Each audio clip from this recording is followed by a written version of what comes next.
मंत्रालयाच्या 6व्या मजल्यावरील उपमुख्यमंत्र्यांच्या दालनाबाहेरील अजित आशाताई अनंतराव पवार नावाची पाटी कौतुकाचा विषय ठरली आहे। राज्याचं चौथं महिला धोरण 8 मार्च रोजी लागू झाल्यानंतर पहिल्याच कार्यालयीन दिवशी मंत्रालयात अजित आशाताई अनंतराव पवार नावाची पाटी झळकली आहे। यंदाच्या जागतिक महिला दिनी 8 मार्च रोजी जाहीर करण्यात आलेल्या राज्याच्या चौथ्या महिला धोरणात शासनाच्या अधिकृत कागदपत्रांमध्ये आईचं नाव लिहिणं बंधनकारक करण्याचा निर्णय घेण्यात आलाय।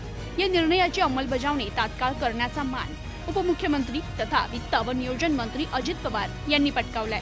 मंत्रालयाच्या 6व्या मजल्यावरील त्यांच्या दालनाबाहेर अजित आशाताई अनंतराव पवार अशी पाटी सुट्टीनंतरच्या पहिल्याच कार्यालयीन दिवशी झळकली आहे। मंत्रालयाच्या 6व्या मजल्यावर मुख्यमंत्री एकनाथ शिंदे, उपमुख्यमंत्री देवेंद्र फडणवीस आणि उपमुख्यमंत्री अजित पवार यांची कार्यालये आहे। त्यामुळे 6व्या मजल्यावर येणाऱ्या नागरिकांची संख्या सर्वाधिक असते। मंत्रालयाच्या 6व्या मजल्यावर येणाऱ्यांसाठी ही पाटी आकर्षणाचा आणि कौतुकाचा विषय ठरली। राज्याच्या महिला धोरणाची तात्काळ अंमलबजावणीबद्दल कृतीशील उपमुख्यमंत्री अजित पवार यांच्या कार्यशैलीचं कौतुक होतंय।